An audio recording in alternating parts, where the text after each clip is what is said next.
National Herald मामले को लेकर कांग्रेस के द्वारा आज देशव्यापी विरोध प्रदर्शन किया गया। प्रवर्तन निदेशालय यानी ईडी द्वारा सोनिया गांधी और राहुल गांधी के खिलाफ चार्जशीट दाखिल किए जाने के बाद कांग्रेस कार्यकर्ताओं में भारी आक्रोश है।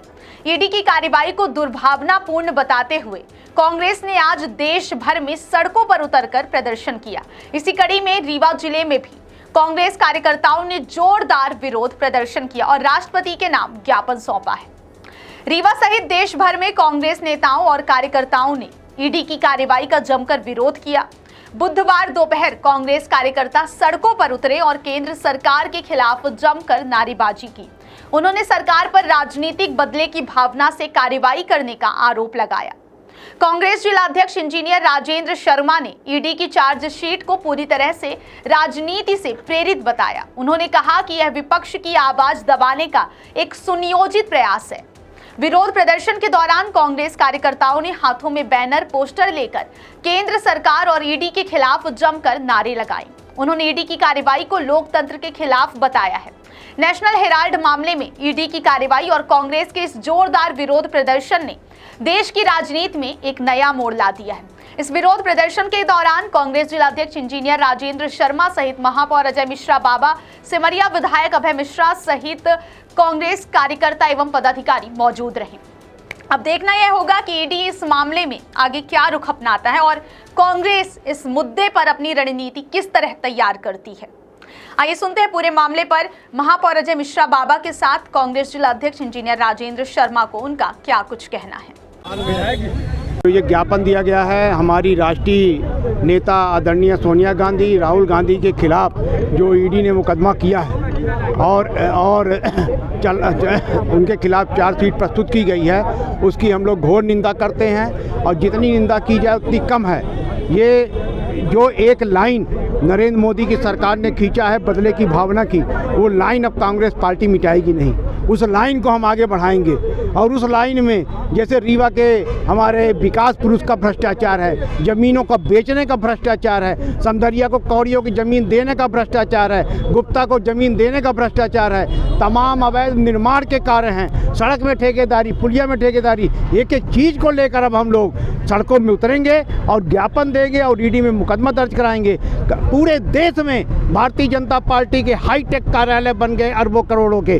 कहाँ से कितना पैसा आया, कितना चंदा पार्टी को मिल रहा, कहाँ से ये हाईटेक कार्यालय बन रहे हैं 3-3, 400 करोड़ के। ये सारी जांच अब कांग्रेस पार्टी कराएगी। हमारा राष्ट्रीय नेतृत्व जैसा निर्देश करेगा वैसा हम लोग आगे कार्रवाई करेंगे।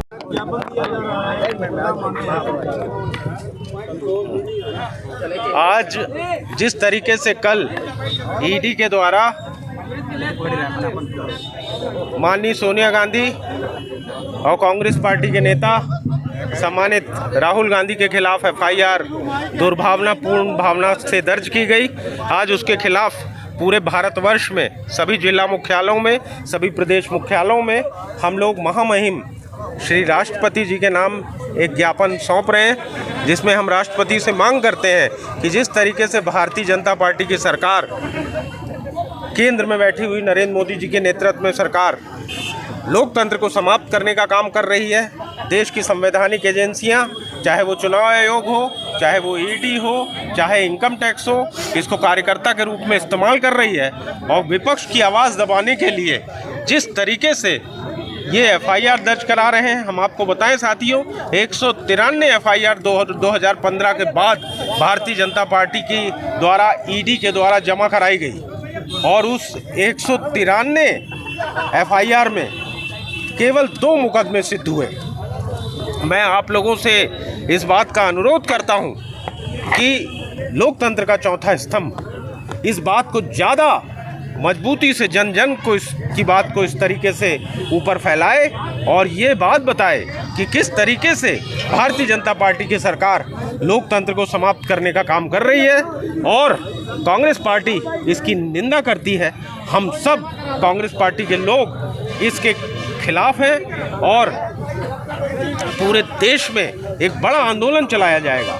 आज तो भारतीय जनता पार्टी के लोगों ने काम शुरू किया है। कल ये काम हम करेंगे साथियों, जब हम जिला मुख्यालयों में जगह जगह जाकर और स्थानीय नेताओं के भ्रष्टाचार के मामले ईडी में रोज़ फाइलें लेके पहुंचेंगे। तब हम देखते हैं कि ये ईडी जो 60-60 किलो वाली गाड़ी के आदमी को नहीं पकड़ पाती, सौरभ शर्मा को, और मिलता है तो उसको जमानत दे दी जाती है। ऐसी भ्रष्ट भारतीय जनता पार्टी की सरकार जो युवाओं की रोजगारी के मुद्दे पे काम नहीं करना चाहती, जो बेरोजगारों के मुद्दे पे काम नहीं करना चाहती, किसानों के हित के लिए काम नहीं करना चाहती, और जब उसकी सारी चीज़ें उसके हाथ से निकल जाती हैं तो जनता का ध्यान बटाने के लिए इस किस्म का काम ये लोग करते हैं। कांग्रेस पार्टी इसकी घनघोर निंदा करती है साथियों।